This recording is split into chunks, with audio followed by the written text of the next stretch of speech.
Hi, I'm Josh, and you saw how long this video is, but you still clicked play, and I'm so grateful for that. So yes, in a single video, I am going to cover 4 books totaling 2,707 pages, and I have 8 pages of notes to get through. So do not worry though, I do not expect you to watch this entire video, which is why I divided up into chapters for you. So if you do not care about learning how to be a good writer, if you don't care about medieval weapons and arms and armor, if you don't care about the human body and how it reacts to combat and trauma, just skip right to the part near the end where I talk about the interesting points that the book brings up. In other words, just find the chapters that interest you and watch those at your leisure, and regardless, I'm grateful you're here. Let's get right into it.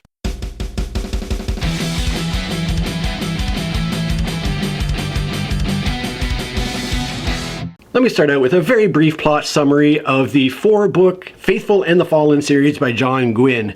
As always, I'm going to do just a very brief introduction to the story and spoil nothing. I'm not going to tell you much at all because I always think that books are best when they are discovered on your own. So, essentially, we start out with the young son of a blacksmith, a boy named Corbin. Now, Corbin is an adolescent just on the cusp of reaching adulthood. He is looking forward to taking his warrior trials so that he can officially be named a warrior and essentially an adult within his town. Meanwhile, in the background to this personal growth that's happening, there are bigger events happening in the world. There is the discovery of an ancient prophecy that talks about a war that is to take place between essentially a chosen one type of person and an evil one type of person who will rise up in conflict with one another. And sure enough, as the story progresses, we start to see some conflict between nations occurring, some political machinations, and this spreads out, and the known world as a whole eventually becomes entangled with these events that are occurring. Within this prophecy, there are also 7 magical treasures that are to play a key part to the resolution of the events that are to happen. So we have young Corbin and his friends reaching adulthood just as kind of big events are kicking off in their world, and of course they all get sucked into the events that are occurring and starts to play a part within them. And then we have a couple thousand more pages of events happening after that, which I'm not going to get into at all. So that's kind of your overall pretty standard epic fantasy formula of a young son, a chosen one, and epic battles and conflicts that are occurring in the world. Now, I will add that these books contain 2 of the 3 essential elements that I think every fantasy series should have. The first of these is an actual map within which to place the story. And this is especially important in these books because there is a huge amount of traveling that happens between characters from place to place in the world.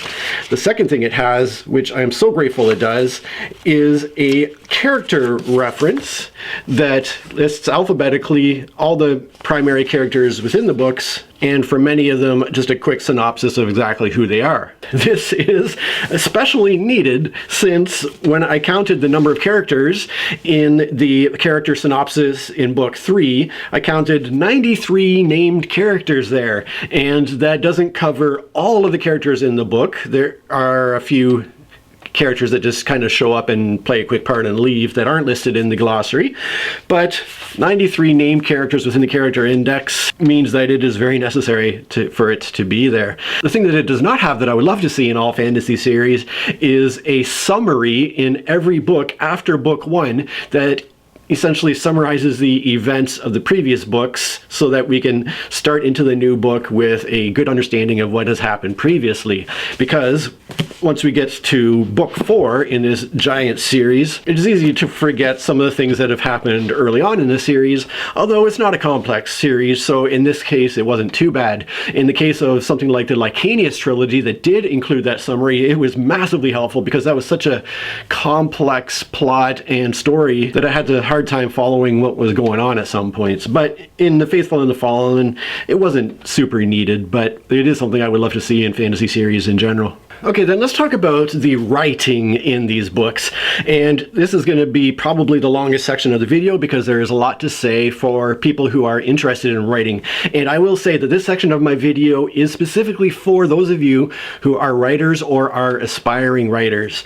If you do not fall into that category, then just skip this section altogether, because the more you learn about the proper way to write, the more it can ruin you for reading. When you are reading books that aren't written particularly well, it might take you out of the story, as it does those of us who are into this sort of thing and who have studied it a fair bit. I will point out too that I, who has never published anything in my life, is critiquing a highly successful published author here. I have a tiny bit of experience doing freelance editing, but I have no qualifications to be making this critique other than the fact that I have studied how to write well, and I just want to teach you what I've learned along the way. Now, understand that this is not necessarily a critique of the author. The author's job is to create a great story, and then it's the job of the editors to come in and fix up the actual writing and the prose and that sort of thing. So anywhere where there's a failure in the writing, I see that mostly as a failure of the editors of the book, not necessarily of the author. The author in this instance has mostly done a very good job in creating an interesting and compelling story. I will talk a little bit more about that, but essentially I see it more as a failure of the editors to allow this stuff to kind of get through. And understand too that this is the author John Gwynne's first published works, so this massive fantasy series is quite an amazing undertaking for a first-time author. And I wish the editors would have kind of stepped in there and helped him along a little bit more. But let's get right into the specifics. I have left out some of the more nitpicky stuff, and let's get straight into the things that might be helpful to know if you are an aspiring writer. So the first thing I will say is that the way scene transitions happen, especially in the first book, I think it does improve as the books go on, but the author will have a conversation occurring between a couple of characters, and then that conversation will come to an end, and then the text will say, just then, somebody else came along, and then we can shift scenes to something else that happens. Or else the author will state, suddenly, and go on with the story. So here's a couple of examples of how that creates a bit of an awkward transition. So two characters are interacting with each other. One character says, not if your name's Veratus. Rauka said, he'll take them on one-on-one. The warrior grinned and crapped? The warrior grinned and cracked his cup of wine into Veratus's, spilling red liquid on the table. Veratus scowled. Just then, a small group of warriors entered the hall, Armitus, the weapons master, at their lead. And then it continues with the new set of characters. Similarly, we see this. The character again is talking to somebody else, and it says he nodded towards a group of warriors still sparring and says, but right now, there's not so much needs doing. Just then, Turbin strode back into the field, long legs quickly carrying him over to them. Which in itself is an awkward sentence, talking about how his long legs quickly carried him over to them. But anyways, it is the fact that these transitions are a little convenient, like, oh, this scene's done, oh, look, we're ready for the next scene now. So it doesn't, create a smooth transition. Next, I'll talk about conversations, and the conversations often just felt so flat and so rote. Here's a couple of examples of what I mean. Corbin met Cywin on the Giant's Way near the paddocks. I've been waiting for you. Ma'am wants us to fetch her some eggs, she said. Our chickens aren't laying. What's wrong with them? Corbin asked. Ma'am thinks Storm has scared them half to death. She stopped chasing them, Corbin said defensively. Yes, now she just stares at them hungrily, Cywin grinned. All right, let's get Dath. I want to show him Storm. They found Dath sitting against the door of his house, and so on. I think that's supposed to be a humorous moment, but it really doesn't add anything to what happens after that. Here we have characters interacting with each other in the wake of a battle that's just occurred. And it said, she was sitting up now, Gar feeding her sips of water. Corbin rushed over and embraced her. I thought you were dead, he said, fresh tears springing to his eyes. Can't get rid of me that easily, she smiled weakly. Such a cliche statement. Just a couple paragraphs later, the characters are preparing to deal with the dead people, and it says, I'll raise a cairn over him here, Pharrell said. I'll help you, Corbin said. We all will, said Edana. It's just that kind of wooden dialogue that you see throughout the books. Here's an example that sounds kind of strangely anachronistic. I don't know if it fits in with a medieval fantasy book, but you tell me.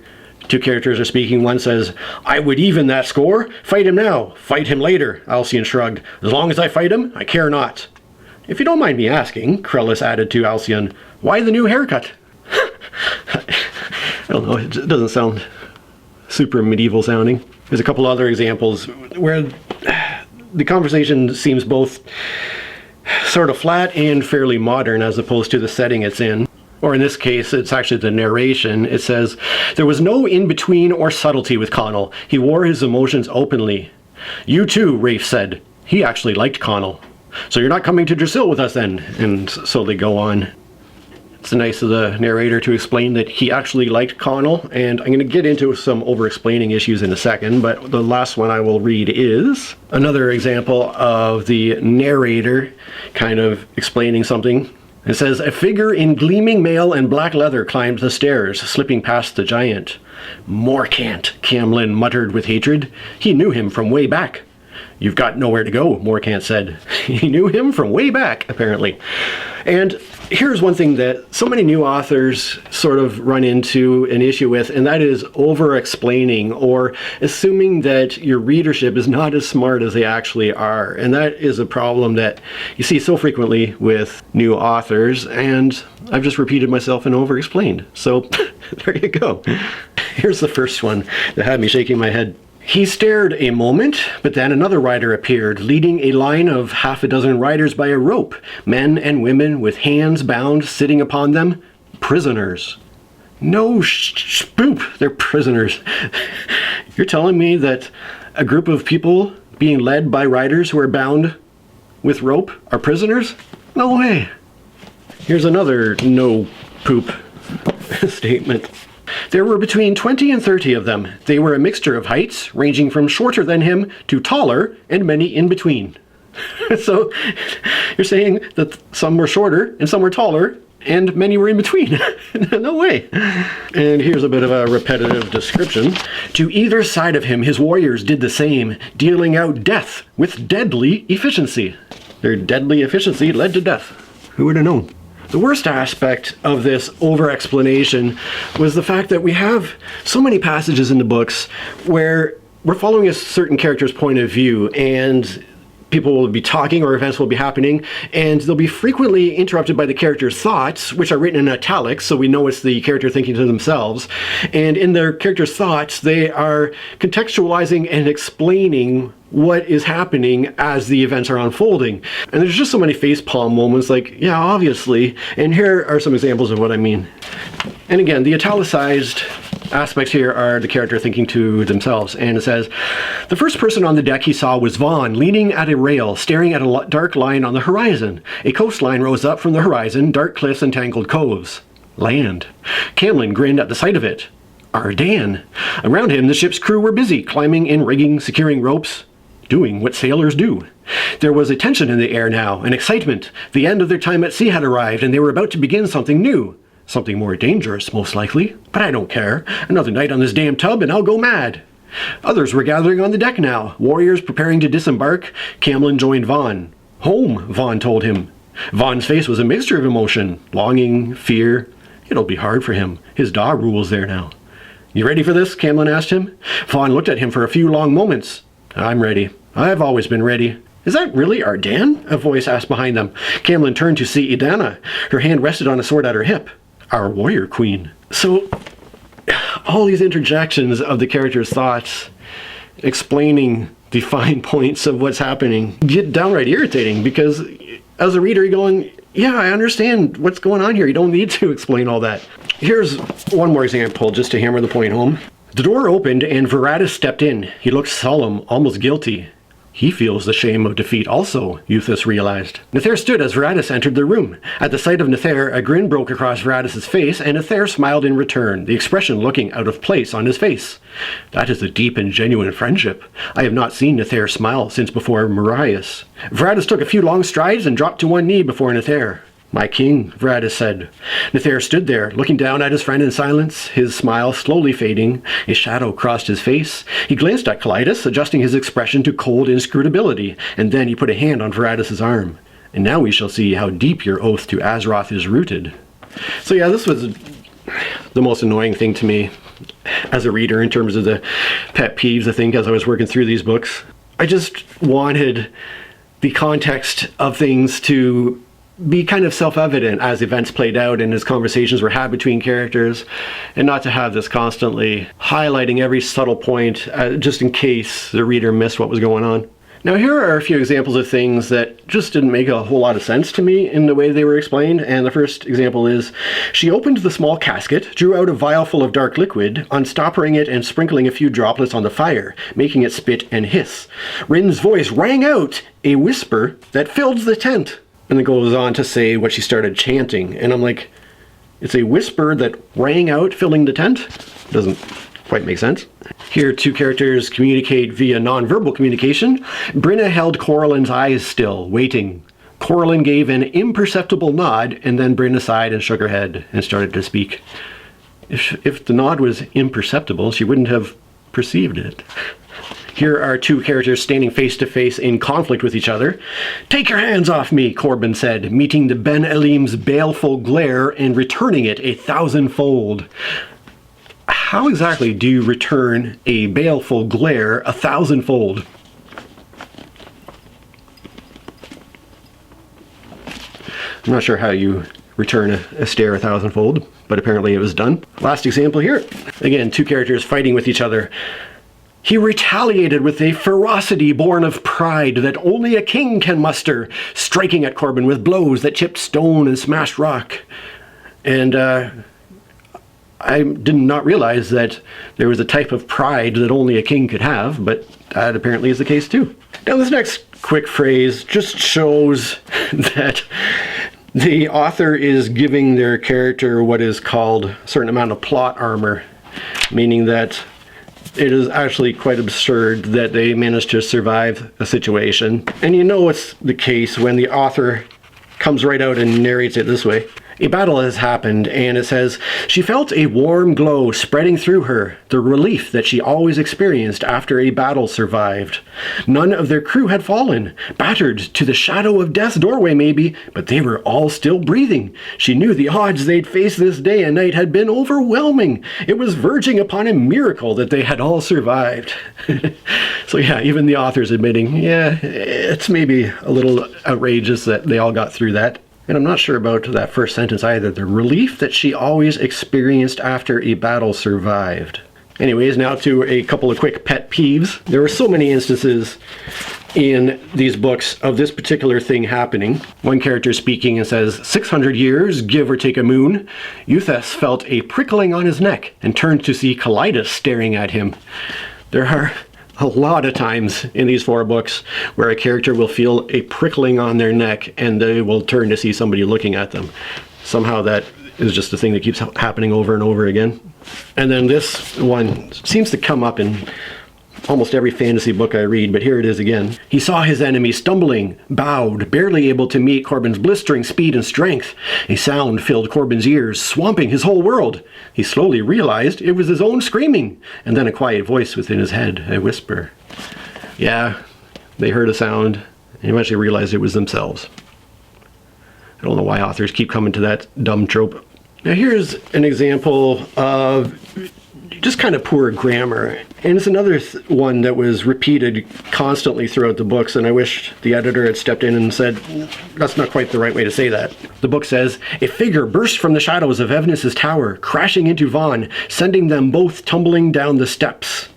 And the author really likes to write them both instead of both of them, which is the more correct way to write that. And like I said, it was something that was repeated enough that I did notice its frequency. But yeah, that's just a little grammatical thing. But this next sentence just completely doesn't make sense to me whatsoever. And I don't know if it's me or if it's the way it was written.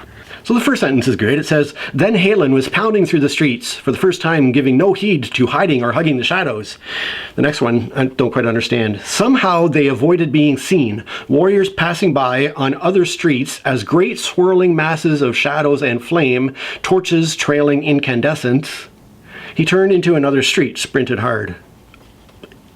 I don't know if that's an error that was missed in editing or if it's actually something being said that I just didn't quite grasp. feel free to let me know. Now, I'm not the only one with a bit of technical knowledge to point out issues with the writing in these books. I had to look through some of the reviews for the books on Goodreads, and one stood out in that it came from an actual writer who was talking about the technical aspects of the writing. And this fellow's name is Dorian Hart. And I want to read what he wrote here because it is stuff that I agree with, and I think it is some more great points to be heard by people who are interested in writing. So Dorian writes, "This is going to be a long ramble, most of which will not be about the book per se, but about the writing/editing of the book. If you're not interested in the nuts and bolts of sentences and prose, I encourage you to skip over those sections. I talk more about the story itself and why I came around to liking it nearer to the end. After I'd read the first 30 pages of this book, my feelings were mostly negative," and he's talking about Malice specifically. "There were two reasons for this. First, Malice felt extremely generic. I have no quibbles with well-executed fantasy tropes, but the old-school tropey feeling was nearly overwhelming. Second, and somewhat related to the first, the writing itself was a constant distraction. A longtime confidant and writing mentor warned me some years ago that writing books was going to spoil my experience of reading books, and that's why I try to warn you to just skip this if you're not interested in being a writer. It hasn't been that bad, but I know what he meant. I've become a serious prose curmudgeon. My teenage daughters teasingly call me a book snob. My experience of reading this book was a week-long procession of winces and cringes at editing choices that chafed against my snobby expectations. Lest you think I'm complaining in the abstract, here are some concrete examples. One of the first things I learned about the craft of fiction writing is that some words should be used sparingly, if not at all. One of these is the word suddenly. Suddenly almost never adds anything of value to a sentence. The context of what's happening is usually more than sufficient, and in fact, leaving out the word is a stronger way of impacting the reader with the unexpectedness of an action. The very presence of the word suddenly shifts the focus to the narration, not the action itself. Gwynne uses the word suddenly dozens of times in his book, sometimes multiple times in a page. It drove me to distraction right up to the end. And I'll pull out one of my own examples of where this happened. Some warriors are preparing to ride out, and the character Cywin gets kind of involved to help them prepare, and it says, "She dived in and helped saddle horses, tighten girths, strap spears to harness, and a host of other things, until suddenly riders were thundering away towards Stonegate, a cloud of dust rising from their passing." So the way it's written, 1 second she's putting harnesses on horses, getting them all ready, and suddenly riders are riding off into the distance, which is a weird, abrupt transition, and it sort of goes back to what I was saying earlier about the phrase, "just then." So anyways, back to what Dorian Hart was saying. Another tick. Lots of people grunt in this book. In the first few pages, I think 3 different characters grunted the word, huh. In one place, someone grunts a whole sentence. Another tick. Constant was-ing. What do I mean by that? Here's an example straight from the book. Quote, "Corbin was sitting in the back of a large wain, bumping along the Giant's Way, sitting with about a dozen other boys. All of them were eyeing him, or more accurately, the bundle of fur that poked out from under his arm, with varying degrees of curiosity and caution. Pharrell was the one that had actually spoken to him since he climbed into the wain, although all of the others were listening avidly to their conversation." Now, Dorian says, "If someone were foolish enough to give me a crack at editing this paragraph, here's what I would have done. Corbin sat in the back of a large wain with about a dozen other boys, bumping along the Giant's Way. All of them eyed him, or more accurately, the bundle of fur that poked out from under his arm, with varying degrees of curiosity and caution. Only Pharrell had spoken to him since he had climbed into the wain, although all the others listened avidly to their conversation." Unless it would be confusing otherwise, or it's important the reader understand that an action is ongoing, the past perfect tense is almost always stronger. And bonus, it's cleaner and uses fewer words. Malice is 628 pages long, and my sense after reading it is that it could have been 30 to 50 pages shorter without losing any scenes or significant content, simply by cleaning up sentences and losing extra words. Malice contained more wasing than any other book I can recall reading. Another tick. Comma splices. Many times, Gwynne uses the word then to create a comma splice. The comma splice is when 2 independent phrases are connected by a comma. If both sides of the comma can stand on their own as complete sentences, you've created a splice, which is a grammatically incorrect sentence. Technically, yes, I'm a grammar snob. And yes, rules are there to be broken. But if I don't think you broke a rule on purpose, it's going to bother me. Sorry. Here's an example from the text. They trod stone corridors for a while. Then Merrick walked through another doorway. Gwynne forms a lot of sentences that way. And once again, I have my own example that had stuck out to me as I was reading through the books. "You work your men hard," a voice called out to him, and he turned to see Javid, the leader of the freedmen, as they'd become known, who had been liberated from Lycos' slave galleys, walking towards him. "No more than others," Verada said to Javid. And again, this is a double example of the over-explanation and the inserting of weirdly almost random commas there. But once again, back to Dorian. Final tick, repeated words and phrases. As an example, over a 2-page span, the author describes first a horse and then a man as having dark liquid eyes. It's a fine evocative phrase, but used twice in close proximity is very distracting. It's possible the author was making a point about the connection between the horse and its rider, but it didn't come across that way. It seemed as though the author thought of a good way to describe eyes, and it was still in his head the next page, but he forgot he just used it and wrote it again. There are lots of cases of this throughout the book, where Gwynne uses the same distinctive word twice in close proximity. I'll be the first to admit, I commit these sins all the time in my early drafts. My repeated words, my wasing, my use of suddenly, my filtering, my use of started to and began to, my writing stood up instead of simply stood.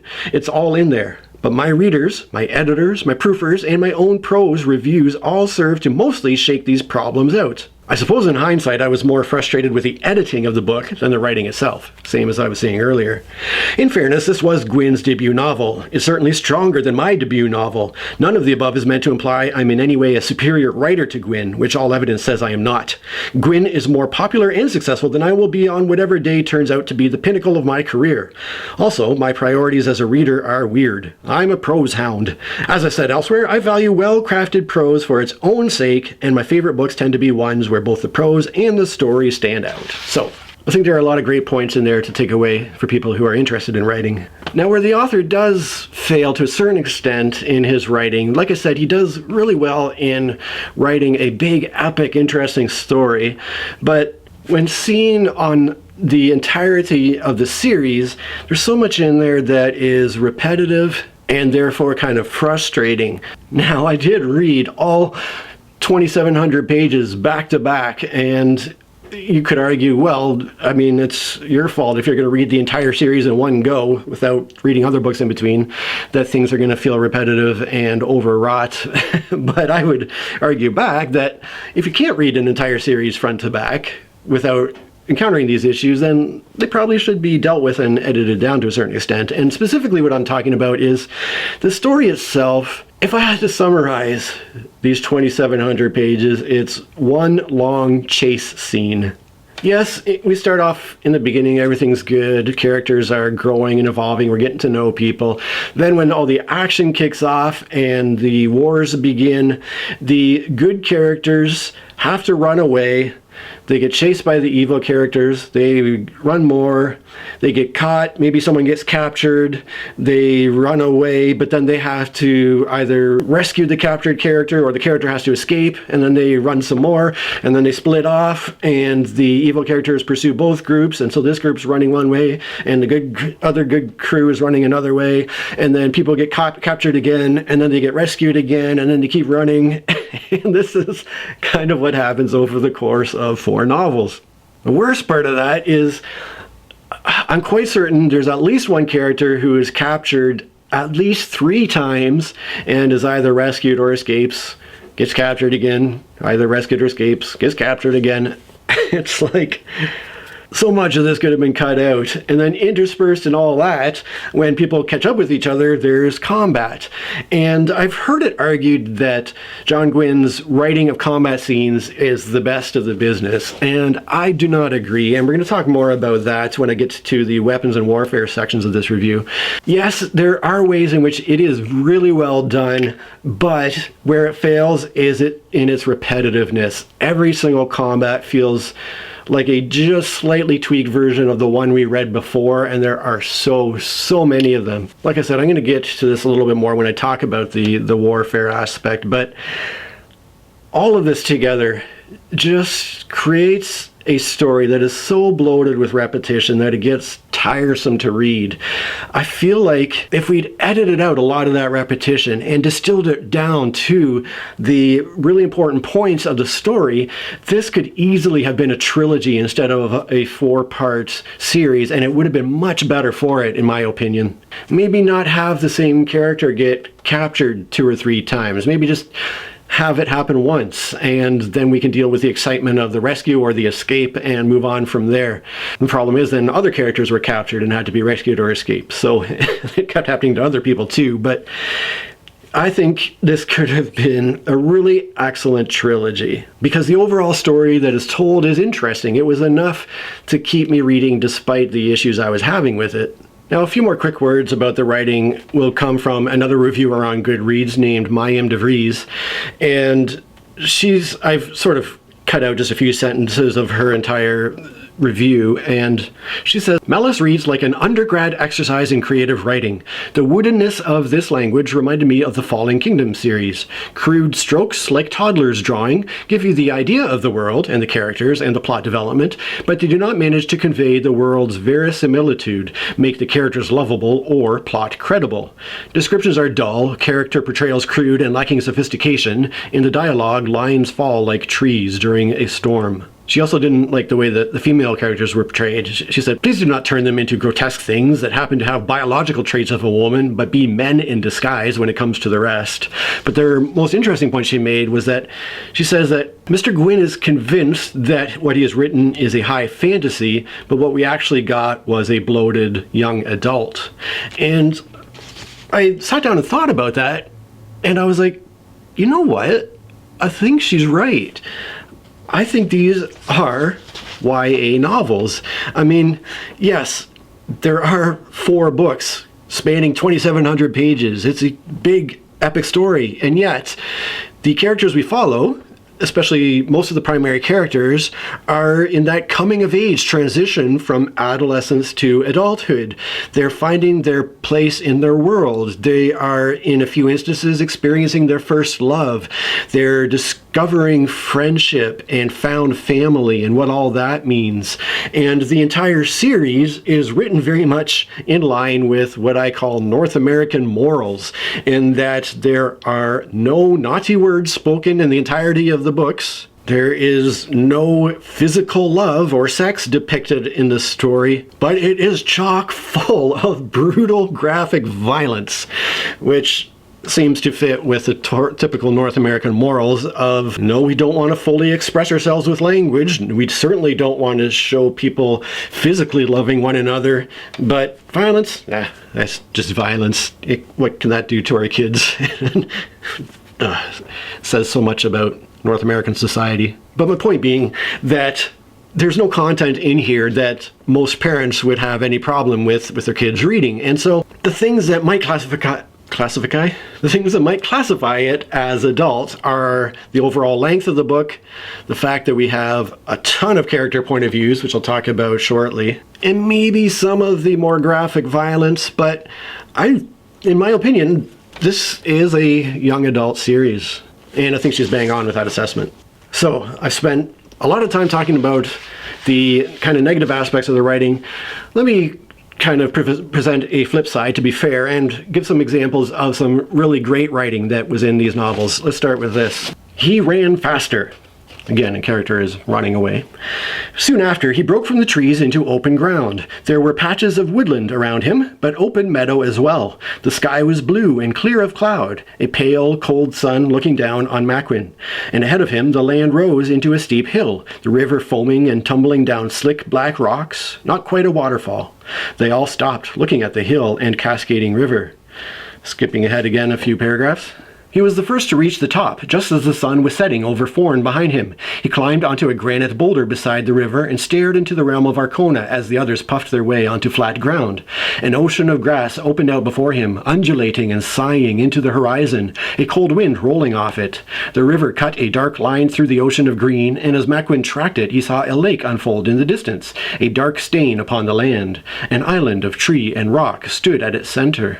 So that's just a gorgeous description of the natural surroundings. Here's another wonderful illustration of a calm before the storm situation. Once again, we have a character being chased. This character is on horseback, and it says, "Fear raced down Rafe's spine. A moment's silence, dust settling. A bee buzzed industriously about a cluster of purple foxglove, oblivious of the warband it was sharing the glade with. Then figures were stepping out of the shadows." And it goes on from there. So I just love this image of the bee buzzing around, unaware of the violence that was surrounding it. I also really liked this little description here. "A few boats had managed to make it to the stream bank, and their cargoes of flesh and iron and harmful intentions were unloading rapidly." Flesh and iron and harmful intentions. Love it. And then I just enjoyed the simplicity of this little phrase too, and found myself wishing that the book had been the series had been written much more in this manner. "Another archway led out of the chamber, ever up. They took it. Passages branched off it now, smaller ones twisting into darkness. They took it." Simple, effective, I like it. Okay, in this section we're going to very quickly talk about the characters and the magic system. So let's talk about the characters. Like I said, in the character glossaries of these books, we have 80 to more than 90 characters per book listed. So there are a ton of characters. Not only that, but we have tons of points of view in terms of the characters who are experiencing the story. So in book 1, we have 7 point of view characters. A fair bit. Not overwhelming. Book 2, that goes up to 11. Book 3, we have 14 point of view characters. And then in book 4, we're back down to 12 point of view characters. So having as many as 14 points of view is kind of overkill, to be honest with you. I did make it slightly easier for myself by every time I finished a character, I would put a tab with that character's name at the end of that chapter. Then I'd go on, read about the next character, put a tab with that character's name on it. And then so when I would get back to a character I previously tabbed, I would just kind of flip back in the book, maybe read the last page that tab was on to remind myself where that character was when we left off, and then carry on to read about them and then tab the end of that chapter and so on, so that I could always, when I encountered the next character, I could always go back and figure out where the character was when we left them off. Otherwise, it would have been an immense amount of stuff to keep track of as I went through the books. I do like, though, that the chapter titles were character names, so we know exactly who we're following as the chapter progresses. But yeah, the characters themselves, though, just like in the Lacanius trilogy, I found that the characters were very black and white, pretty flat for the most part. I think all of the young adult characters who are on the good side of the Faithful and the Fallen series, and all the young adult characters who are on the good side of Lacanius, could all be bunched together in one giant group, and there would be no way to really distinguish one character from the next, because each of these good, young, idealistic characters have the same sort of goodness and uncomplex morality about them in their desire to do what is right, and they all sort of just blend into kind of the same character's traits. Now, that doesn't apply to every character in the books. We do have one character named Nether, who I thought was particularly well done in terms of having kind of more of a black and white side to his personality. There were a couple of older characters and a couple of non-human characters who I really thought were quite well done and who I liked quite a bit. But the other final weird thing about the characters were a bit of an attempt at an accent with a couple of the characters that felt like it would sort of come and go as the author remembered to write it in or not. It was kind of an attempt to make them seem like they came from a rough, gruff background, and their way of speaking was, I don't know, "I just came out at the woods to see what was happening." Wait, that's more like French Canadian. That's not it at all. I'm terrible at accents. But yeah, it felt like it would sort of be something that came and went with the characters.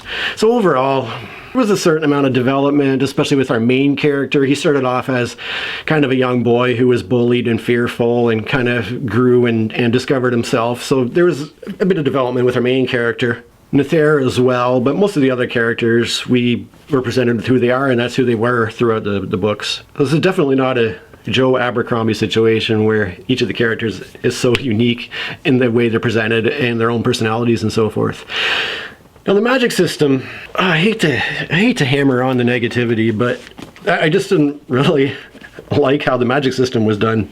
essentially the entire magic system came down to, if a character wanted to perform magic, they had to learn the appropriate magic words in this ancient language that I think the author used Welsh as his inspiration for his ancient language, which was kind of cool. But the character had to learn the appropriate words to speak, and then all they had to do was believe that when they spoke the words, what they spoke would happen. It came down to faith, which, having escaped from a strict Christian background, that is just something that irritates me and is a little bit simplistic and weird to me. And we have the start of a chapter that goes this way, where one of the characters who has magical ability is trying to teach our main character, Corbin, how to use magic. And that character says, "Just believe it, Corbin," Heb said. Corbin thinks again to himself, "That's easier said than done." Corbin was sitting with Heb and Brenna in a copse of trees, the murmur of voices from their camp filtering through to them. "Just a spark, Ban," Brenna said. "See it in your mind, how you want it to be, then speak it." And that's really the entirety of the magic system, which, yeah, not my thing at all for sure. Now, before I move along to the next section, allow me to take a second to send out a big thank you to my Patreon supporters. Unfortunately, I recently lost 2 of my Patreon supporters, the timing of which is unfortunate because I've kind of reached a place where I'm at a tough spot financially, as I talked about in my previous personal update video. But the good news is that 2 new Patreon supporters came on board. So I want to send out an extra big thank you to both Abe O and to John S for coming on board with your support. It really means a ton to me. And like always, a huge thank you to my higher tier supporters, Joanna and Asmondus. Your care for me is what helps me to put in so many hours of work into making big videos like this one. So I just appreciate you so much. Thank you. Our next section is one you can skip if you are not weirdly obsessed with ancient and medieval arms and armor and warfare as I am. This is definitely military fantasy. The entire book is all about battles and wars and fighting and conflict.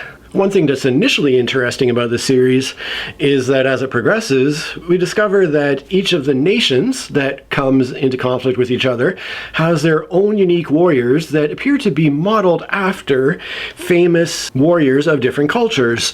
So we have our sort of main characters who seem to be modeled after an old medieval Briton or Celt type of warrior, but we also encounter warriors who are essentially the ancient Romans, and we have some that are like Vikings, some are that are essentially samurai, and then we also have fantasy races coming into the picture, like drags that are sort of like a cross between a big lizard and a dragon, and we have giants and these kind of angels and demons type of characters.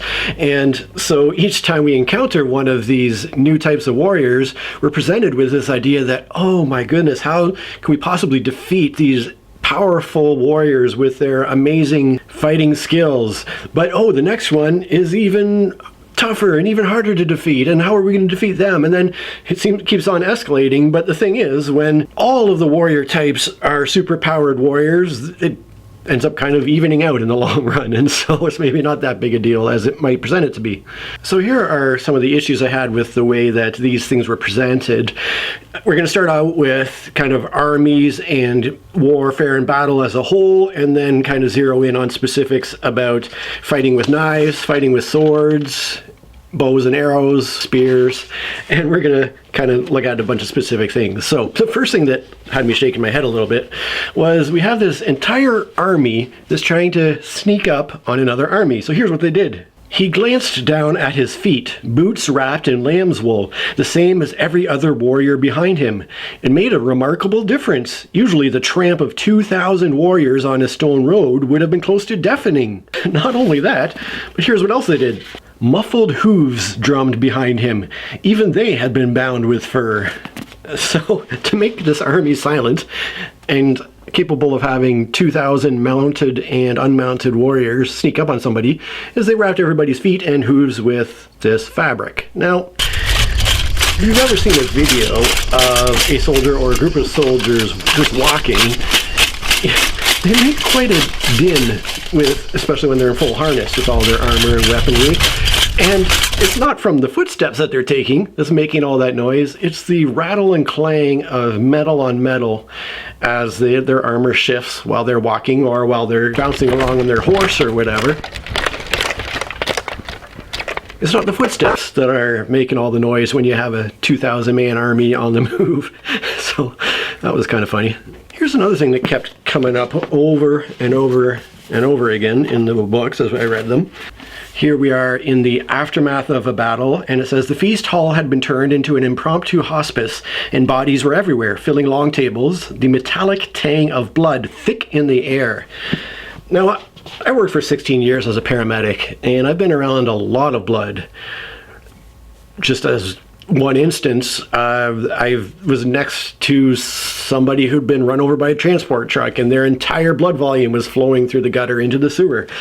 And there's not a lot of scent associated with that. I don't have really a memory of being able to smell blood. Yeah, if you have a bloody nose or you cut your lip or something, you can taste that kind of metallic tang of blood, but that doesn't, in my experience, translate into an odor that sticks around, especially not one that's kind of thick in the air as it's described there. Here we take that a step further now. Once again, in the aftermath of a battle, it says, screaming drifted about them, the stench of blood and excrement thick in the air. So now not only do we have this thick smell of blood in the air, but we have the smell of poop that is apparently emanating from these broken bodies. And once again, I've been around bodies that have literally been torn to pieces, and not once have I been able to smell the poop that was inside the body or inside the body parts. It's a weird thing to write in the aftermath of a battle. Let's take it yet another step further. It was very different down here from watching the battle unfurl from Drasil's high walls. The stench of blood and feces hit Euthus first, then screams, battle cries, iron on iron, and so forth with all the other noises. Oh, it's this next one that adds yet another scent to the mixture.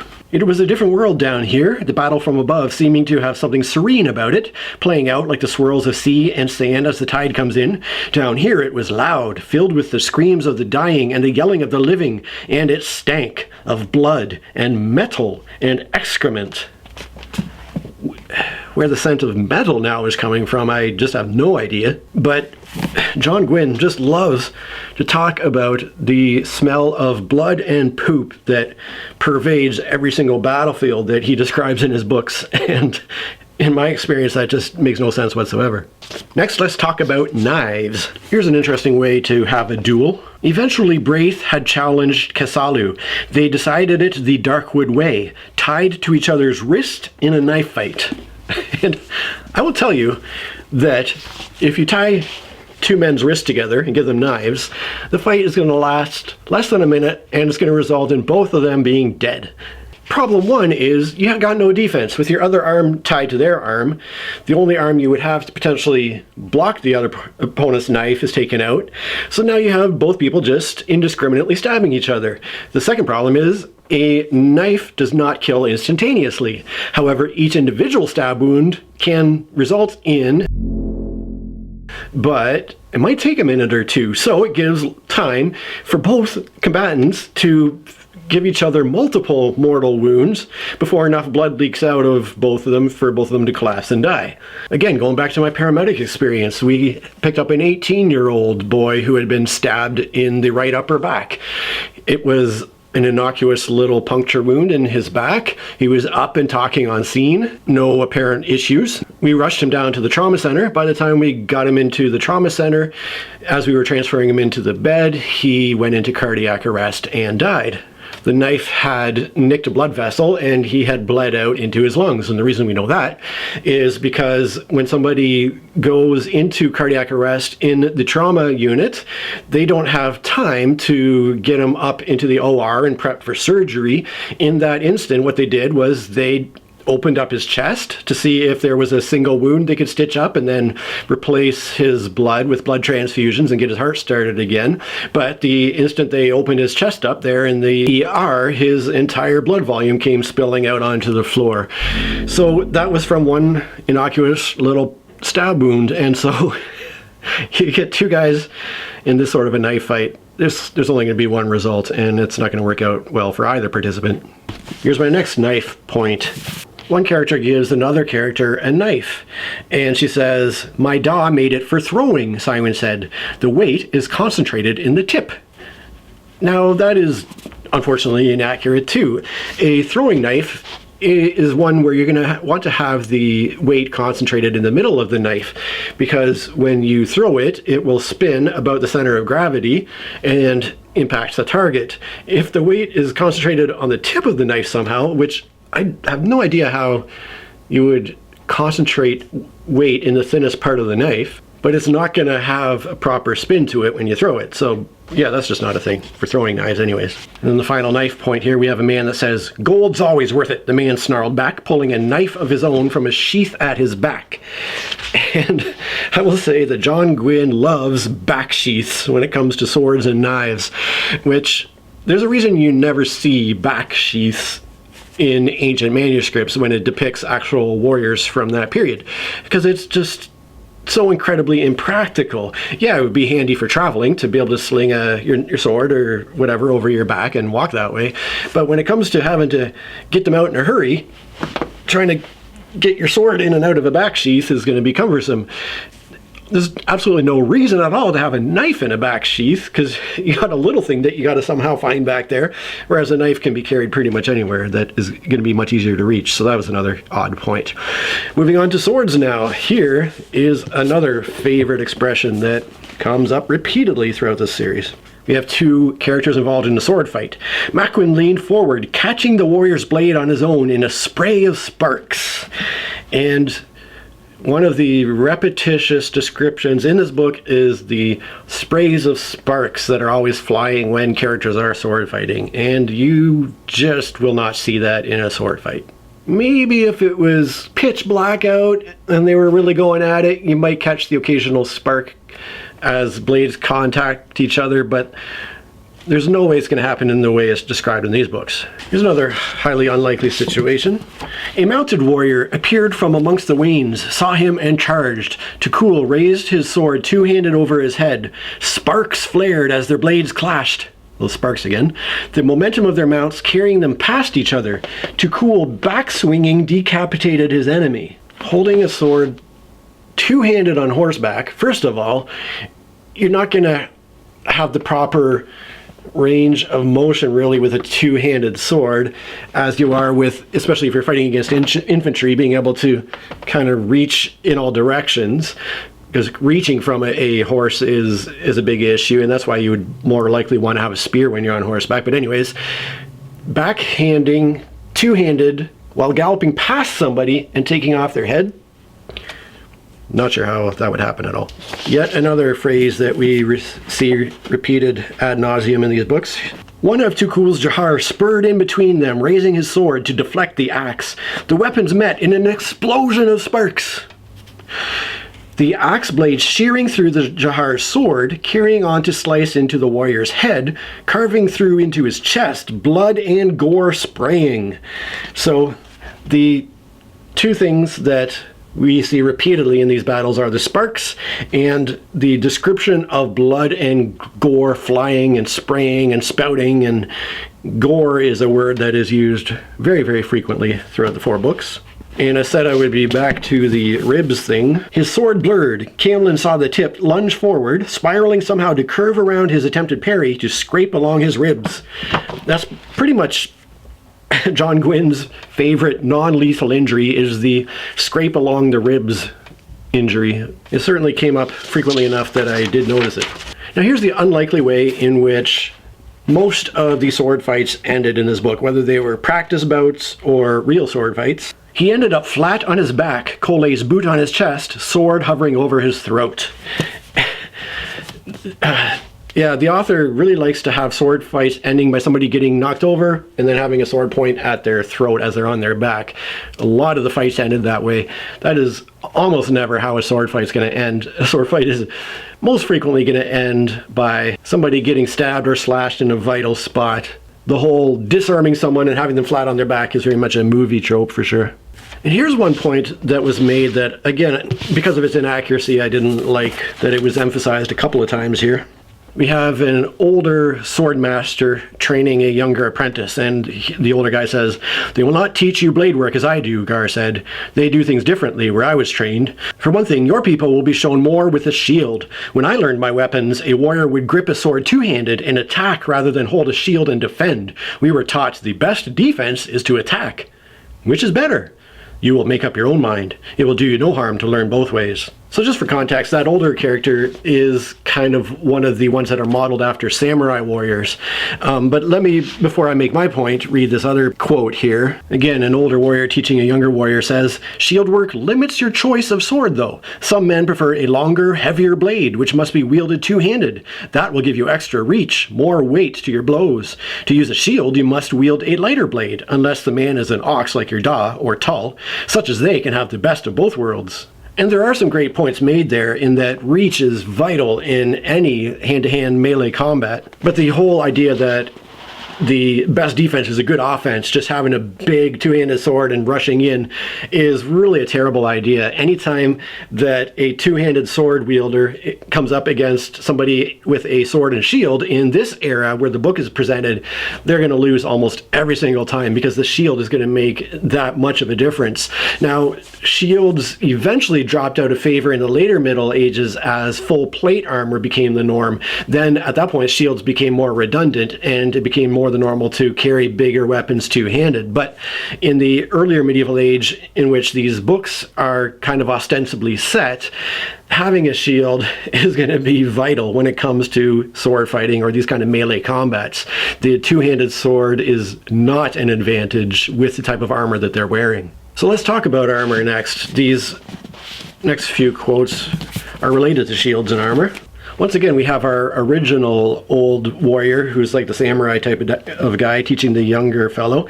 And he says, "I'm not saying you should not train with a shield," Gar said, "only that I will not."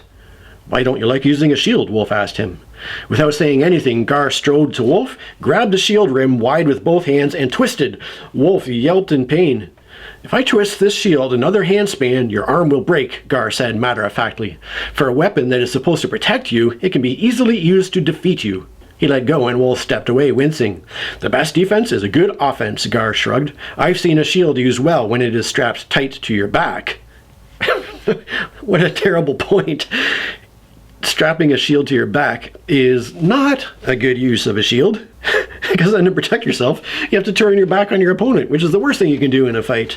The fact that he thinks he can break someone's arm by twisting their shield is also absolutely absurd, because if he's using his hands to twist your shield, then you just hit them with your own weapon. That would be an absurd strategy. Here's another shield called a buckler, which is a very, very small shield that is obviously super portable and easy to carry on you. Obviously doesn't provide the protection that a larger shield would, but is still surprisingly effective when you see a buckler in use with people who are sparring with each other. Anyhow, the problem here is how the buckler is presented as being carried. It said, "Signos walked hesitantly after Collet. He drew his short sword and shrugged a buckler onto his arm." Now, shields with straps, for one thing, are larger full-size shields. For another thing, strapped shields are, again, a bit of a later medieval thing. A lot of the shields within this earlier medieval time period were held center grip with that boss in front, that iron protection for the hand. And a buckler, being that tiny little shield, is going to be held in the hand, not strapped to the arm typically. The next sentence immediately after that one says, "Begin," Lyco said, and Collet exploded forwards. Iron met iron, sparks flying, feet shuffling on the dusty earth. Our next bit of harness we'll look at is mail armor. Corbin slashed a warrior across his gut, ripping into chainmail, and stabbed him in the throat with his sword. So chainmail, if it does one thing really well, is it protects against slashing blows. Chainmail is not very effective when it comes to piercing blows. So against arrows or against direct stabs, chainmail is not very effective. But the whole reason chainmail is there is to protect against slashing blows from things like swords. It generally would not be possible to slash through chainmail with a slashing blow. We'll move on to bows next, and since These are points that have come up a fair bit previously. I won't belabor them, but we have this old trope coming up to rear its head, as it always does in the fantasy books that I read. Here again, we have somebody holding somebody else at bow point. It says, "This is not the time to grow a conscience, Cam," Braith grunted, his companion's arm starting to quiver under the pressure of his drawn bow. "Just look away." Every fantasy author seems to love the drama of having somebody held at bow point, and I don't think any of them have tried to draw a real war bow and to see just how much strength is required and how little time you could spend with the bow at full draw before your muscles would give out. This next guy is doing full-on acrobatics with a strung bow carried on his back. So this guy's climbing the wall of a fort, and it says, "For a horrifying moment, his slung bow snagged on the wall. He wriggled, trying not to snap the string, then he was free." So the other thing is, you know how hard it is to snap a bowstring? It's made to stretch and be put under tremendous amounts of force. I don't know why he's worried about snapping it. And then we have this. Again, trope that shows up in every single dang fantasy book. The flaming arrow thudded into a pole, caught in the tent fabric, in fire crackled into hungry life. And this passage, along the similar lines,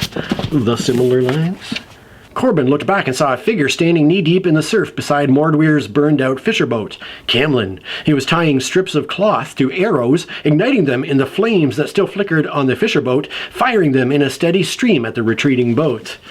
So again, I've talked about it in previous videos. Fire arrows are simply not a thing. What happens when you blow on a candle? Fire goes out. What do you think would happen if you shot a burning arrow at high speed through the air? Fire is going to go out. Well, what if you put enough material on it to keep it burning? The weight of that material would make the arrow go thump. It would just simply not fly. So fire arrows are super fun, but super not real. Finally, let's talk about spears, which should come up because there's a reason spears were the most popular weapon throughout all of human history until gunpowder was invented, pretty much. Here we have a young warrior performing his warrior trial to see if he will be accepted as a warrior. Corbin watched as Rafe drew his arm back, held his breath, sighted along his spear's edge, then let fly. It's just hilarious to think that he could aim his spear by sighting along its length before he threw it. You want to be looking at the target and then letting loose. It's funny to aim down your spear when you throw it because it's going to be arcing, not flying straight, for one thing. Here's another kind of silly situation involving throwing a spear. Here we have a situation where one warrior is standing on the wall of a fort and another warrior with a spear is on the ground at the foot of the wall with a spear in his hand. And it's talking about the warrior on the horse with the spear. It says, "He came back round out of the turn," he was turning his horse around, "he hurled his spear. It flew straight, striking his enemy in the throat and throwing him backwards in a spray of blood." Another spray of blood, of course. What the author doesn't understand here is just how easy it is to see a spear coming at you when there's no other battle distracting you. If you want to hit somebody with a thrown spear, throw it at someone who isn't looking, because if they're way up on a wall and you're throwing it up at them, all they have to do is this. Such a large object isn't going to be coming at you with a great deal of speed. It'll certainly be quite easy to avoid it. So anyways, these are all my little nitpicky points. I want to emphasize that this is not historical fiction. This is fantasy fiction. So of course the goal is to be as fun and cool as possible, not as historically accurate as possible. So again, these are just things that are interested to me as an amateur historian. These are not things that I think should necessarily be changed in a fantasy book, because a lot of them add to the coolness of it and just the fun of the fantasy experience. But again, in the interest of fairness, I want to go over a lot of good points that were made in the area of arms and armor and combat, because it does show that John Wynne does have a pretty decent understanding overall about how a lot of these things work, even though some of these little other details might have been a bit inaccurate historically speaking. And here's the first good point that I'll have a look at. One character says, sword crossing in practice is different from a real fight though. And that's definitely a great point. I've spent a bit of time in the past doing some boxing, a tiny bit of mixed martial arts, but there's a huge difference between sparring and actually fighting, which is why to prepare a fighter to fight, you have to get to a point where the sparring is as realistic and full impact as real fighting. Here's another thing that was historically done all the time. It was a hard thing starting a war, and harder still for those in the front ranks, those who would have to put some will into their legs and go willingly to battle, and very possibly to their deaths. The first steps were always the hardest. A few mouthfuls of wine or mead often helped summon the courage that was needed, and Veratus could see skins being handed about between warriors in Iramon's warband too. Yep, that was a very common occurrence, even right up to the Napoleonic Wars. We read accounts of the soldiers in the Battle of Waterloo before the battle happens, all getting a shot of alcohol. I liked this very simple sound effect that was described here. "Swords!" Veratus shouted, drawing the short blade at his hip. About and behind him he heard the hiss of iron leaving leather. Yes, drawing a sword is not a shing of metal on metal. It is very much, like it's described here, a hiss of metal against leather. Here's some great fighting technique. He did manage to stop his enemy's advance though, the warrior planting his feet and gripping his blade two-handed. Corbin swirled around him, one blow merging into the next, trying to move onto the man's left side. And that is excellent fighting strategy, whether you're doing what I did, just basic boxing, or whether you're doing sword fighting. Number one, you don't want to move straight back and straight forward because that sets you up for being attacked as you're moving in and out, but you want to move at angles around the person so they're never quite knowing where you're going to be. But the other thing is you generally want to try to move away from the hand that has the weapon, or in the case of boxing, away from the power hand and move to their kind of weaker side. So that's excellent sword fighting technique there. Here's more great technique. Tukul grabbed his opponent's wrist, pulled, and stabbed his sword up into the man's armpit, piercing chainmail and sinking deep into flesh. And yes, that the armpit is going to be one major target against an armored opponent. Armpit, groin, throat, these are the areas which are typically only covered by mail and are thus more susceptible to these kind of stabbing attacks. Here's another good fighting technique, but it is way overused throughout the course of these books. Maquin lost the grip on his sword, butted his head forwards, felt something crunch. The grip about him loosened and he reached for the last knife in his boot. So we have the concept of headbutting being used so much. I wish I had counted the amount of times somebody was headbutted with the resulting spray of blood or crunch of the other person's nose. But yeah, it's great technique. Again, when you're in melee or hand-to-hand combat, even the great mixed martial arts fighter Boss Rutan talks about, when he talks about street fighting, he talks about the effectiveness of a headbutt. When somebody's right in your face, headbutt to their nose and other strikes with elbows and knees and so forth as being a very, very effective attack. Headbutt is the best weapon for that. I just need a little bit of this. So if he stands close, the only thing I need to do is create a little distance by stepping back, bang, and right away hit to the face, and then just keep going and drop the guy down. The blow to the nose with a head is so disorientating. It'll stun your opponent long enough for you to then go in with another attack. The problem is, like I said, it is used ad nauseum throughout this series. And next up, we do see that the author does understand the difficulty of holding a bow on someone. Here, an archer is aiming at an enemy, and he's thinking to himself, "Not yet," thought Camlin, his arm starting to tremble from maintaining the draw on his bow. So yeah, that's good. That shows some understanding of the difficulty of holding a drawn bow. And then the last sort of nitty-gritty of technique here, we have a character named Corlin saying, "Distraction," she continued. "Wrath taught it to me, and I'm sure you know the rule well enough. The blow that ends the fight is the one your opponent doesn't see coming. Make them look somewhere else, then make your move." And that is so true. Again, even with boxing, the blows that will knock out an opponent are so often the ones they don't see coming. A lot of effective strikes in sword fighting are you feint one thing and then shift direction and get them in a spot where they don't see it coming. And then here are several great points about war in general as opposed to the specifics of fighting. One warrior is thinking to himself, "We all choose the life we lead. We all know it'll likely end in blood. Don't see so many gray-haired warriors as you do smiths or tanners or fishermen. And on that note, we have another character thinking something similar. Two characters are actually talking with each other, and Corbin starts out by saying, "All men feel fear," Corbin said. "Gar told me that. It's what you do about it. Stand or run, fight or give up. That's what makes you a coward or hero. Without fear, there is no courage." "In that case, you're no coward," his friend said. "Does that make me a hero?" Das said with a weak smile. "I'd rather my da be a coward and still be here," his friend said. They sat in silence some more. Corbin had no answer for that. Yes, sometimes being a coward will at least keep you alive. There's some great points about the effects on the participants in war, on the soldiers themselves. A character is looking at another character, and it narrates, "He still looked as if he had been through a war, though, and was marked by his battles." The character thinks in his head, "Wounded inside as much as out."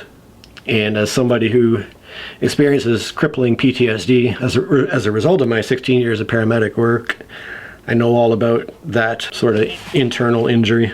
Similarly, we have Corbin is thinking about another fighter's excitement about an upcoming battle, and it says, "Once upon a time, Corbin would have shared the excitement. Once, all he wanted was to be a warrior, to fight in defense of his king and kin. He had had a taste of war now, though, and the thought of more of it filled him with dread. He was not scared, not of battle anyway. It was more the knowledge of what came after, the loss of life, the grief and heartache."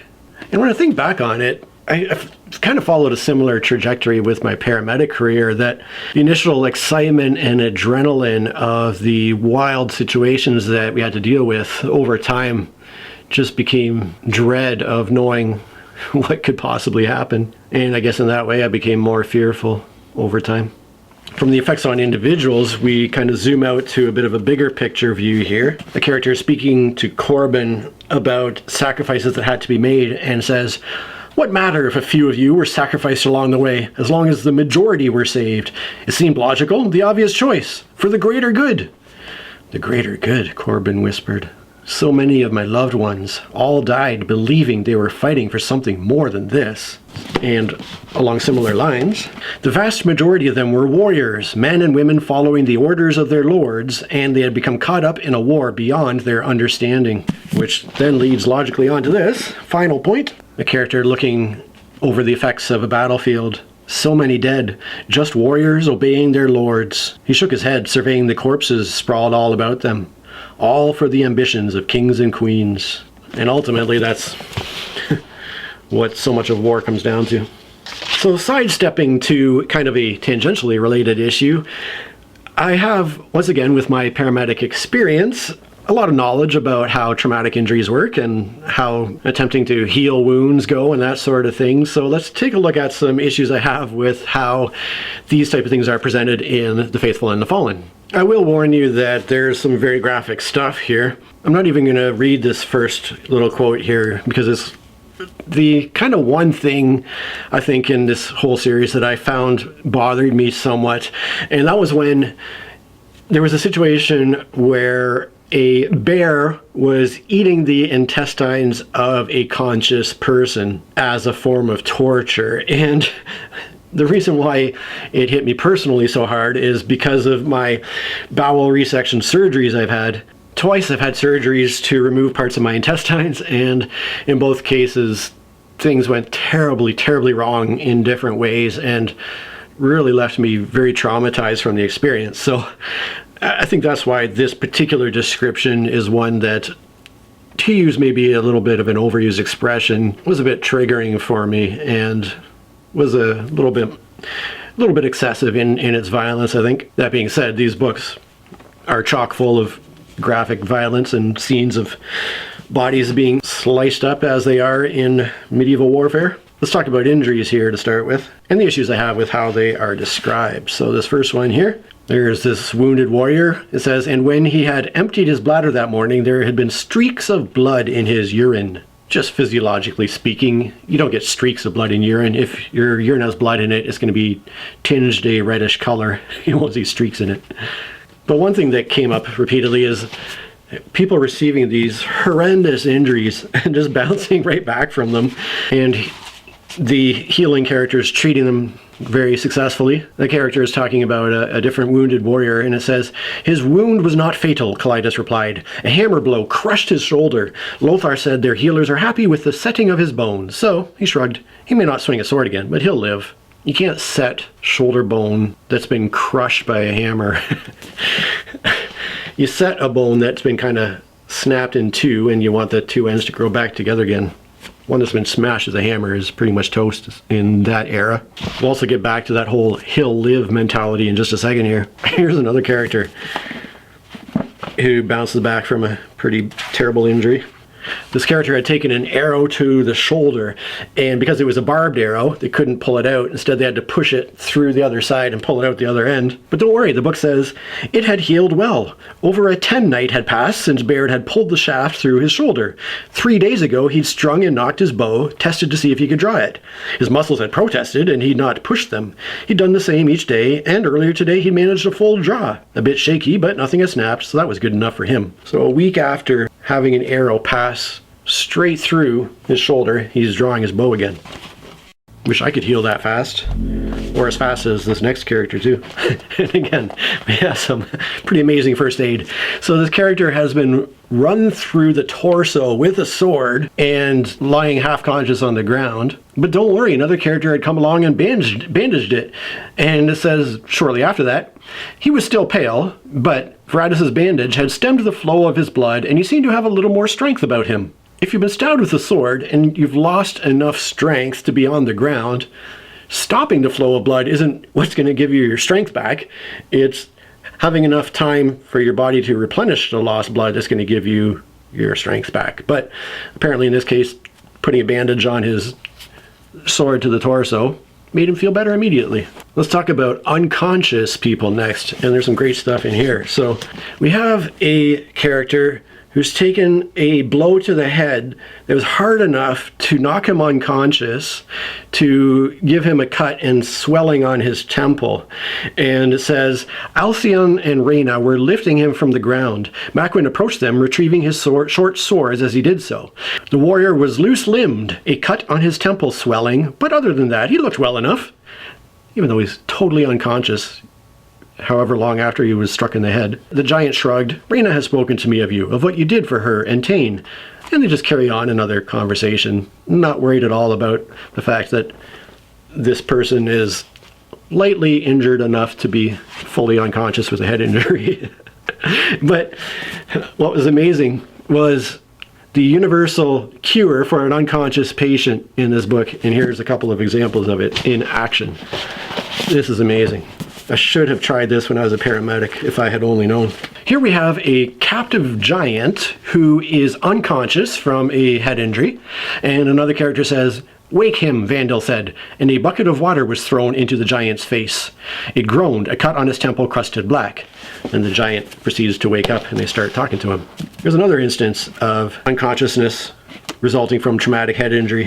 Weirdly enough, it's a giant again. It says, Baird threw a bucket of water into the giant's face, making her head snap up, eyes open. Think that's got her attention, Baird said to Idana. The giant's face was a mass of wounds, a large gash across her forehead, blood dried and crusted in a trail down her face, as well as cuts and bruises. She squinted up at them with her small black eyes, focusing finally upon Idana. So there you go.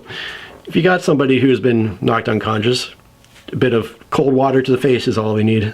And finally, let's talk about some dead people, something that I have far too much experience with myself.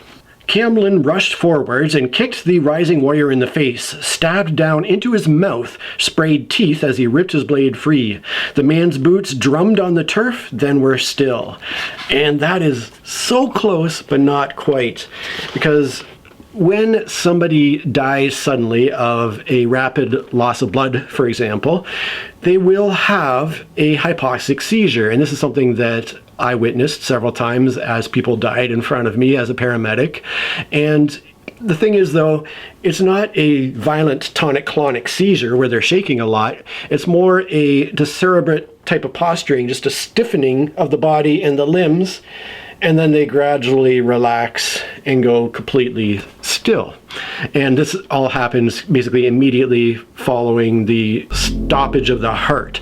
So yes, there is this seizure that happens right at the point of cardiac arrest as a person dies when it happens in this manner, but it's not a violent enough shaking for their feet to be drumming on the ground, and that's described again a couple of times throughout the books. So it's a very close but not quite instance here. Here's another dead body that we're dealing with, and the character's trying to figure out how long this person's been dead. The thing is, though, this character has been hung in a tree by his enemies, and it's winter, and their body has frozen. One character asks, how long have they been up there? And then the other character says, they are frozen, Dag observed, and have been feasted upon by, he waved at the forest, trees encroaching upon them. So it is hard to tell with any measure of certainty, but he poked and prodded strips of skin, sniffed. Dead 4 moons is my guess.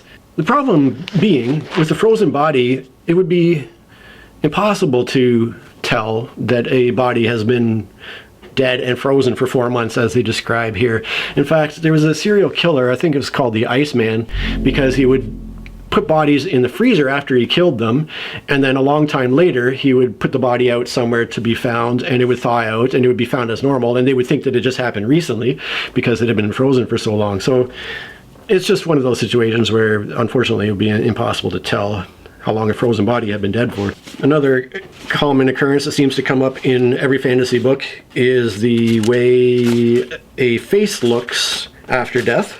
A head rolled across the flagstones. The face was distorted by a rictus of pain or fear, but it was still recognizable to all close by. And there's this seemingly common perception that whatever expression was on a person's face at the second they died sticks on the face and remains there, but no, as soon as someone dies, everything totally relaxes until they go into rigor mortis, of course.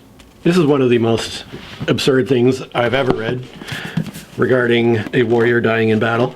We have our old warrior Gar here fighting with his sword. Gar took the first one's head off. The warrior's body ran on a few paces before the legs gave way. So he lops the guy's head off. The body keeps running and then goes, oh wait, I don't have a head. That's so Bugs Bunny cartoon, it's really quite funny. But now, again, to balance with some fairness, we have some things that are done really well. And so here's a few examples of that. Camlin's first arrow hit one through the eye and he collapsed bonelessly. That's a perfect description of what happens when somebody dies. They're not going to keep on running, they are going to collapse bonelessly. That's right on. And similarly, again, the author showing he knows how it's supposed to be done. One look was clear to Corbin. He was gone, his eyes empty, the muscles in his face loose like melted wax. And that's exactly right. We don't have frozen expressions on the face, and that's very much what a dead face would look like, just like melted wax, just that looseness, lifelessness, that sort of thing. And here's a great experience of what it's like to be a healer, and it's something I alluded to earlier. One of the healers is thinking to themselves, I am scared of people dying because of my decisions, my mistakes. The giant fear of anybody who has other people's lives in their hands. But I do like that they added this as something that sits alongside that idea. Corbin passed another healer bent over an injured warrior, saw the healer cut the man's throat with a sharp little knife. It was not the first time he had seen that small mercy handed out today. I think it's cool that that was added, because it's certainly a plausible thing to extend that act of mercy to somebody in the aftermath of a battle who was beyond help and who was suffering needlessly. So anyhow, I've been probably a little overly critical about a lot of things up to this point, but as I was reading through the series, there were a lot of times where I would highlight something because it made me think, oh, that's pretty cool, or oh, that's a great point. So let me go through some of those right now. And to show how easily amused I am, here is a description of a giant's appearance. There were also giant faces that he didn't recognize, one with striking black hair, a spiked strip of it running down the center of his head, the sides shaved to skin. Next, despite what I said about most of the characters being fairly black and white, there are a couple of interesting comments about that sort of thing. A man is thinking about his son, and the book says, he loved his son, but he was still too young, still saw the world as black and white, when life in reality was all differing shades of gray. That's so true. And along that same lines, two characters are talking. The first one says, "She spoke to me. She called me a traitor." Traitor, hero, all depends on your perspective, Selleck muttered. And then we have one character who shows some great development in terms of overcoming biases towards other races. And we have this. Once he had thought of giants as the enemy, as savage and cruel, inhuman. He thought differently now. And I do like how that is portrayed throughout the books, that at first the humans look at giants as being creatures and not people to be valued as fellow humans. Here's another good point about learning and personal growth. How do you know all this? Corbin asked. I learned my letters. I read. I listened. I still do. You should try it, boy. History is of value. If more of us took heed of the mistakes of the past, the future could be a different thing. Wouldn't that be so nice if people learned history and learned lessons from it? Unfortunately, it just doesn't happen. And there is also this point to consider when you're dealing with history. Nether sucked in a deep breath. History is a peculiar thing, is it not? Take the giants, for example. Our histories tell us that they are the enemy, that they were wicked, evil even, and that our ancestors' war against them was righteous, that right was on our side. Is that not what our histories say? Aye, Verada said, wondering where this was leading. That is what our histories tell us. What if it was a lie? It isn't, Verada said without thinking. How do you know that? Nether asked him. We were not there. No one whose word we value was there. We only have the ancient record, and that was written by our ancestors, the victors, the people that fought the giant clans and took their land. What of it? Verada asked. He had an unpleasant feeling in his gut, part sickness, part fear. I do not think that all giants are evil. Alcyone, for example, you would consider him a friend even. I do, Verada said. So, perhaps those that wrote our histories were biased, twisted the truth to suit their perspective even. And yes, that is the cautionary lesson, that even though there is such importance in learning history, that is very much a real thing that needs to be kept in mind.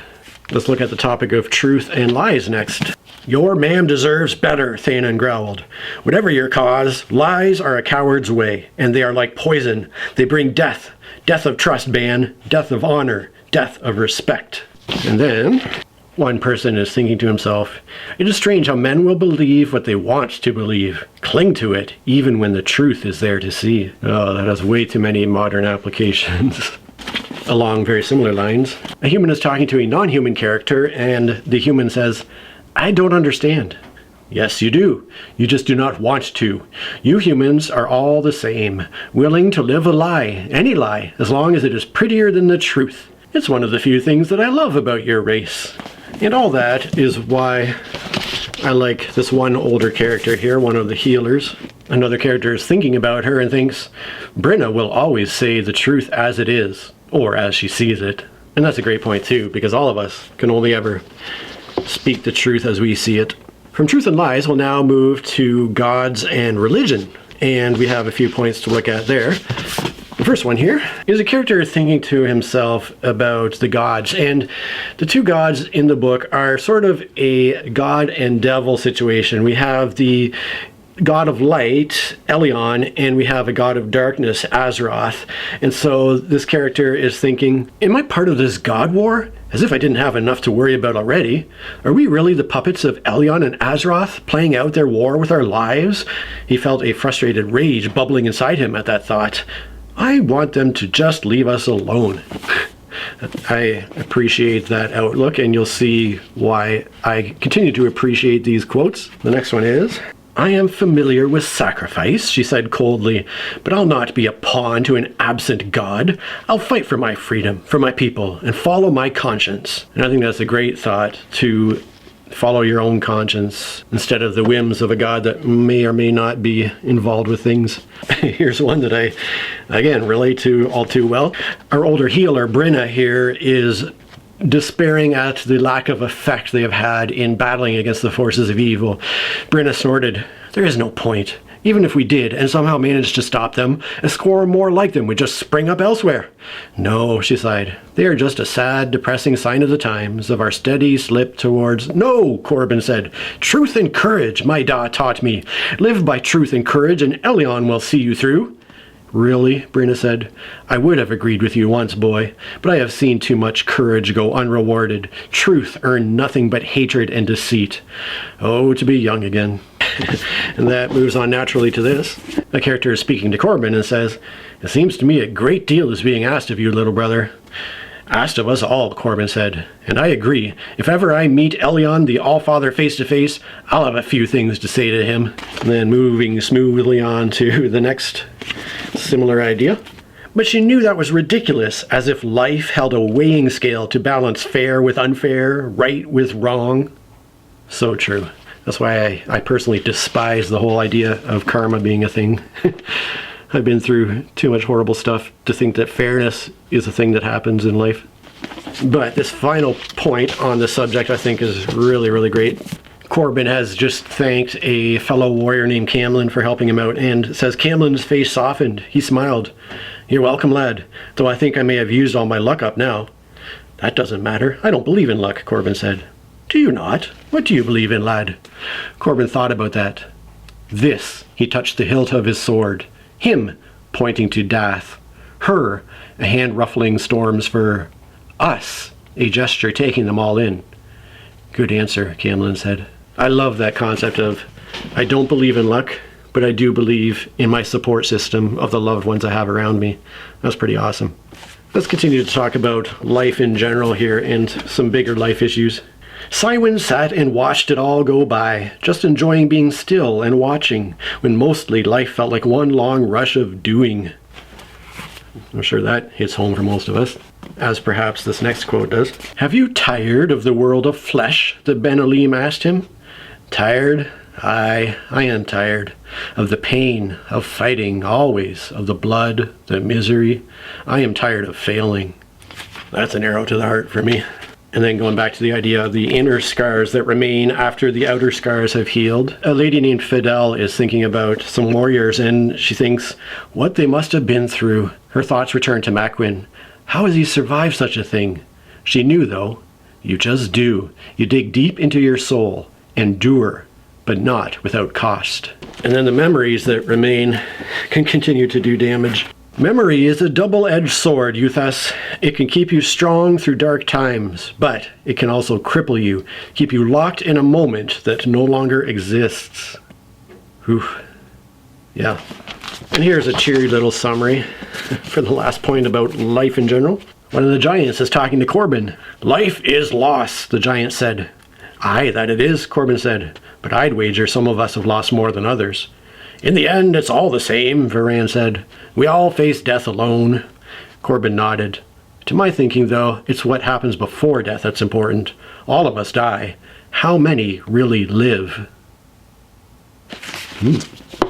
Almost done. Just a handful of points about humanity and people in general. One of the leaders of a war band had appointed another fellow leader, and he's thinking about him, and he says, he does not want to lead, and that is a good start. Only the vain and foolish crave such a responsibility. That's the problem with people in power, or the people who most want power, or the people who should least have it. And then another cheery point. You wouldn't expect optimism from me, would you? People are such selfish little creatures, Brynna sighed, always seeking to further their own position, no matter how small or petty. And then a character is speaking to a giant named Alcyon and says, Thank you, he said. For what? Alcyon frowned. For being a friend. I have learned that good ones are few and far between, and your friendship is something I value. And then a final few points on respect, honor, and friendship. Corbin is talking to somebody about the quality of the warriors that are around them, and he says to this other person, Hallion can best most of them, probably all, and you are at least his equal. You would be given more respect if people knew. They would not think of you as just a stable master. Just a stable master? He frowned.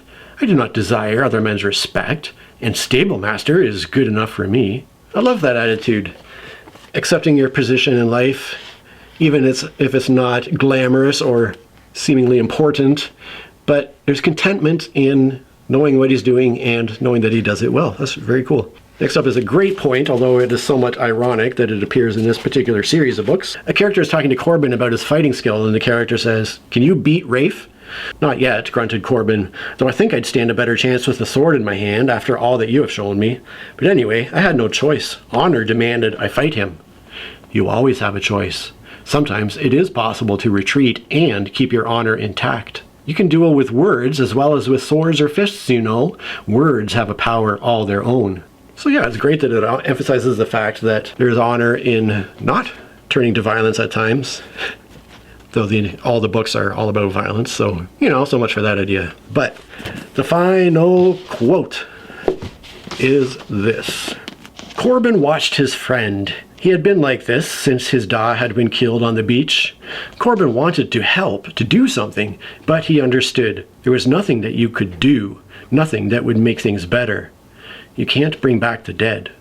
All he could do was let know he wasn't alone. What a beautiful point to end on. So yeah, there's a lot of cool stuff that I did pull out of these books, despite the issues I had with the way they're written and constructed. So finally, after all of that, what do I rate The Faithful and the Fallen? And again, like I almost always do, I will rate the series as a whole, because each individual book is a part of one long continuous story. But anyways, my general thoughts on The Faithful and the Fallen are that they are a great first draft. With the help of some editors and with cutting out a lot of the repetitive fluff to narrow it down into a trilogy, perhaps a bit of depth added to the characters here and there, it could be a great epic fantasy YA series. But that's not what it is. It's a story that held my attention just enough to keep reading it. There were certainly points, especially in the first two books, where I did think about discontinuing it, just leaving it aside and not finishing the series. But it kept me entertained and interested enough to at least keep going and read all 2,700 pages of it. So with that in mind, and with the issues I have, I've come to an overall rating of 5.5 out of 10 for the series as a whole. It's very much on par for me with the Lycaeneus trilogy in that it tells this big epic story, but it's not written super well and it doesn't have the best characters in it. That being said, it's a more approachable book than Lycaeneus is, because Lycaeneus had such a convoluted, confusing plot and time travel and all this stuff, whereas The Faithful and the Fallen is much more a straightforward story to follow. Although with a lot more character points of view, to be fair. I do think people that enjoy the Lycaeneus trilogy would enjoy The Faithful and the Fallen, and vice versa. I think The Faithful and the Fallen might also be a good first step for younger readers who are maybe coming out of YA and wanting to explore some adult fantasy, although it is a lot to tackle between these four books.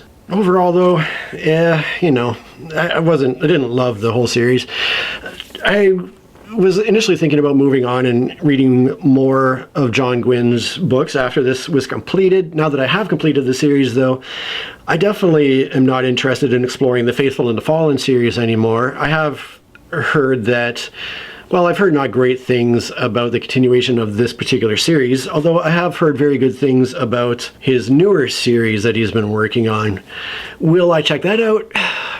I don't know. The thing is, so many people have so many great things to say about The Faithful and the Fallen that I feel a little bit let down, and I'm not sure if I will continue with anything else by John Wynne. By John Wynne. There's a possibility, though, that down the road at some point I might explore some of his newer stuff and see how he's progressed as a writer. There's no guarantees of that, though. So, that's it.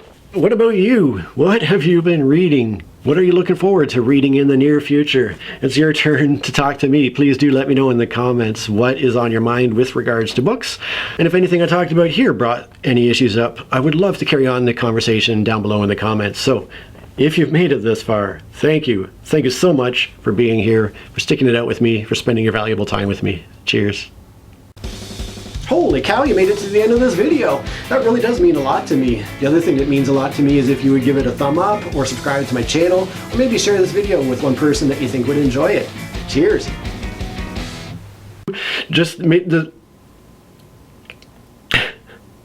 There is the discovery of an ancient prophecy that talks about...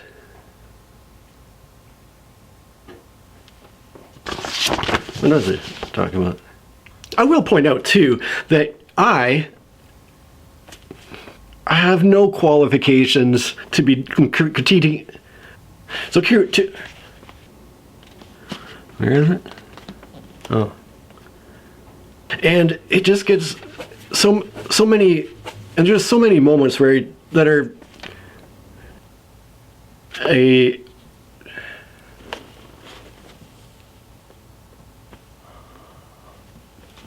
so the first sentence sounds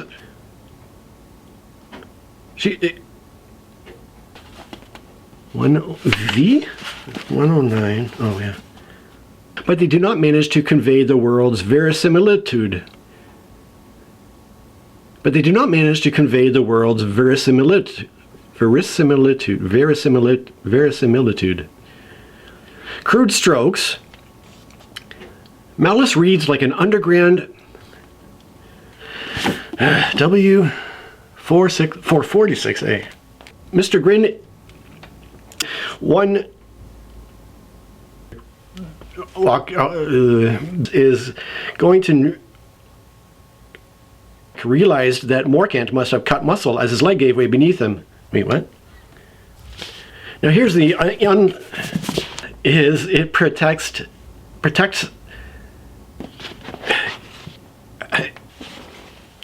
men will cling for V. In the end, it's all the same. In the end, it's all the same, Varan. This is taking forever. This video is going to be